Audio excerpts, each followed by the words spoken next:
Assalamualaikum warahmatullahi wabarakatuh. Nama saya Tia Salma, nomor absen 4 dari kelas 10 kuliner 3. Di sini saya akan menjelaskan tentang ciri makhluk hidup, yaitu pertumbuhan dan perkembangan pada makhluk hidup. A. Pertumbuhan. Pertumbuhan adalah proses pertambahan ukuran yang tidak dapat kembali ke asal, meliputi pertambahan volume dan pertambahan massa. Ini terjadi karena selama dalam masa pertumbuhan, sel-sel dalam tubuh makhluk hidup bertambah banyak. Alhasil, jaringan-jaringan dan organ-organ dalam tubuh makhluk hidup pun ikut berubah semakin besar. Selain disebabkan pertambahan ukuran sel, pertumbuhan juga terjadi karena pertambahan jumlah sel. Contohnya, bayi yang baru lahir misalnya berukuran 45 cm dengan berat badan lebih dari 3 kg.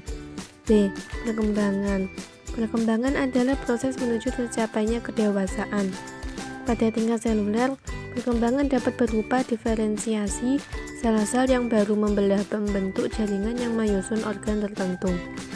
Pada tumbuhan, perkembangan ditandai dengan munculnya bunga atau buah, sedangkan pada hewan dan manusia ditandai dengan kematangan organ reproduksi sehingga siap untuk menghasilkan keturunan. C. Pertumbuhan dan perkembangan pada hewan, tumbuhan, dan manusia. Yang pertama, pertumbuhan dan perkembangan pada hewan. Pertumbuhan dan perkembangan pada hewan diawali sejak terbentuknya zigot dari proses pembuahan dan terus terjadi hingga hewan mencapai usia dewasa. Dengan demikian, pertumbuhan dan perkembangan pada hewan dapat dibagi menjadi dua bagian, yaitu fase embrionik dan fase pasca embrionik. 2. Pertumbuhan dan perkembangan pada tumbuhan. Pertumbuhan pada tumbuhan terjadi di daerah meristematis atau titik tumbuh, yaitu bagian yang mengandung jaringan meristem. Jaringan ini terletak di ujung batang, ujung akar, dan kambium. Aktivitas jaringan meristem yang terletak di ujung batang atau akar menghasilkan pola pertumbuhan yang berbeda bila dibandingkan dengan jaringan meristem di kambium.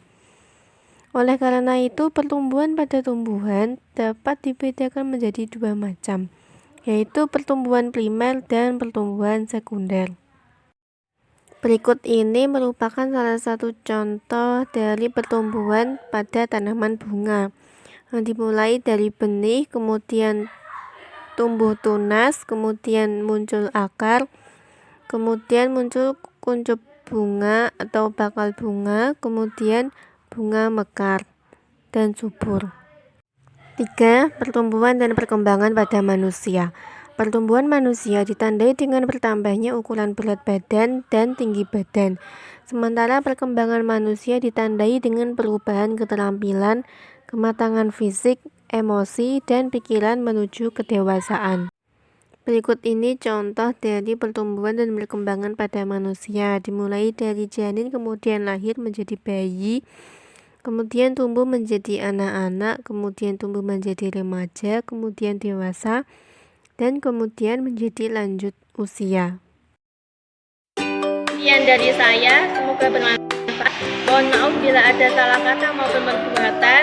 Wassalamualaikum warahmatullahi wabarakatuh.